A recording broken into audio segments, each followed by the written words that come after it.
నిరసన విరమించారు మాజీ మంత్రి జోగి రమేష్. ఇసుక రవాణాపై విచారణకు చర్యలు తీసుకుంటామన్నారు ఆర్ఐ మాధవిలత. లారీలు జేసీబీలకు సంబంధించి వివరాలు తీసుకుంటామన్నారు ఆర్ఐ. నిరసన తెలుపుతున్న జోగి రమేష్ దగ్గరకు చేరుకుని మీరు చేస్తున్న ఆరోపణలపై విచారణ జరిపి చర్యలు తీసుకుంటామన్నారు ఇబ్రహీంపట్నం ఆర్ఐ. మాధవిలత ఇచ్చిన హామీతో నిరసన ఆపేశారు జోగి రమేష్. వీళ్ళ ప్రధాన ఆరోపణ అంటే ఇక్కడ ఏదైతే శానిటరీ పర్మిషన్ ఇచ్చారో దాంట్లో వాళ్ళు మాన్యువల్ వాళ్ళకి పర్మిషన్ ఇచ్చారు. ఇలాంటి మెషినరీ వాడకూడదని చెప్పి ఉంది, కానీ వీళ్ళు మెషినరీ వాడుతున్నారని ఒక ప్రధాన ఆరోపణ ఉంది.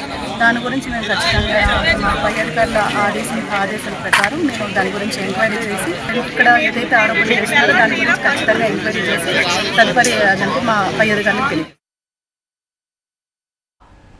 మైలవరంలో ఇసుక రాజకీయం మంటలు రేపుతోంది. కృష్ణానది దగ్గర ఇసుక లారీలను అడ్డుకున్న మాజీ మంత్రి జోగి రమేష్ అక్రమంగా ఇసుకను తరలిస్తున్నారు అంటూ ఆగ్రహం వ్యక్తం చేశారు.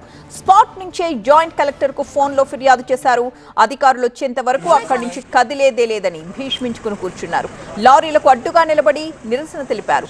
చివరకు ఆర్ఐ అక్కడకు చేరుకుని విచారణ జరిపిస్తామంటూ హామీ ఇచ్చారు. దీంతో జోగి రమేష్ తన నిరసన విరమించారు.